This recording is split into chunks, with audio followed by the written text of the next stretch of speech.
ক্যাপকাটে বাংলা লিখতে গিয়ে যদি এমন সমস্যা হয় তবে এই ভিডিওটি আপনার জন্য। হ্যালো এভরিওয়ান, আজকের ভিডিওতে আমি আপনাদের দেখাবো কিভাবে ভিডিওতে বাংলা লেখা অ্যাড করতে হয়। এর জন্য আমি দুইটি পদ্ধতি শেয়ার করব। প্রথম পদ্ধতিতে আপনি পিক্সল্যাব অ্যাপটি ওপেন করে নেবেন। ভিডিওতে ব্যবহার করা সকল অ্যাপস আমার টেলিগ্রাম চ্যানেলে দেওয়া রয়েছে। পিক্সল্যাব অ্যাপে গিয়ে নিজের কাঙ্ক্ষিত লাইনটি প্রথমে আপনারা লিখে নেবেন, যেমনটা আমি ভিডিওতে দেখাচ্ছি।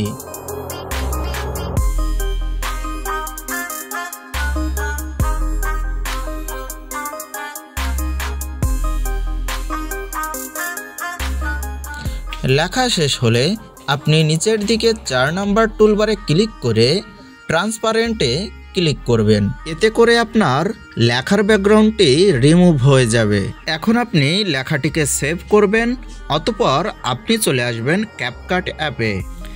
ক্যাপকাট অ্যাপে প্রথমে আপনার ভিডিওটি ইম্পোর্ট করবেন। ভিডিওর যে অংশে আপনার লেখাটি অ্যাড করতে চান, ভিডিওর ডিউরেশনটা সেখানে নিয়ে ওভারলিতে ক্লিক করবেন।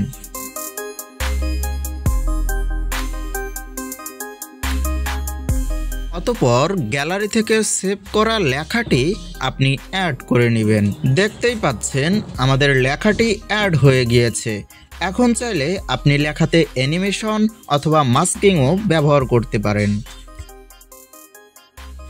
পদ্ধতি নাম্বার 2, আপনি যদি ক্যাপকাট লাভার হয়ে থাকেন তবে প্রথমে ভিডিওটি ক্যাপকাট থেকে এডিট করে আপনি প্রথমে ইনশট অ্যাপসে অ্যাড করে নেবেন।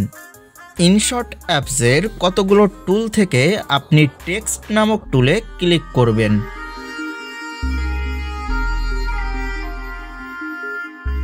এরপর আপনি নিজের পছন্দ মতো যা খুশি লিখে নেবেন। যদিও ইনশট অ্যাপসে সকল ইংলিশ ফন্ট দেওয়া রয়েছে, আপনি নিজের পছন্দ মতো বাংলা ফন্ট লিপিঘর ওয়েবসাইট থেকে ডাউনলোড করে অ্যাড করে নিতে পারেন। আমি কয়েকটি বাংলা ফন্ট অ্যাড করেছি, দেখতেই পাচ্ছেন। এভাবেই আপনি খুব সহজে বাংলা ফন্টে ভিডিও এডিট করতে পারবেন। ধন্যবাদ।